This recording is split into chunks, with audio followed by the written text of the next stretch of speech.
Welcome to Guide Guru. We hope this video helps. You'll start by preparing both devices.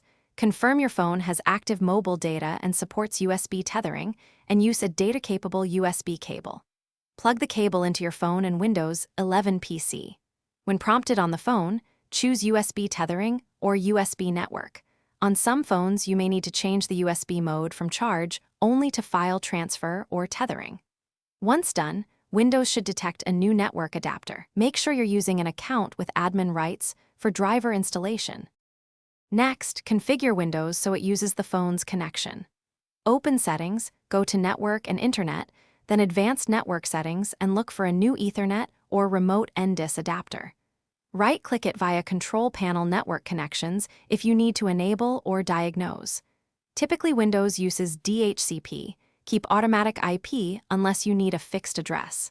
If drivers failed to install, run Windows Update or use Device Manager to update the adapter driver. Once Windows shows connected, to finish, verify connectivity by opening a browser or pinging 888. Make sure pages load normally.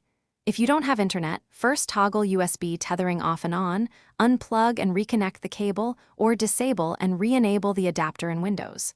Restarting the phone or PC can clear driver hangs. Key troubleshooting tip: if Windows detects the adapter but there's no data, check your carrier's plan or APN restrictions. Some carriers block tethering or require a specific APN for mobile data sharing.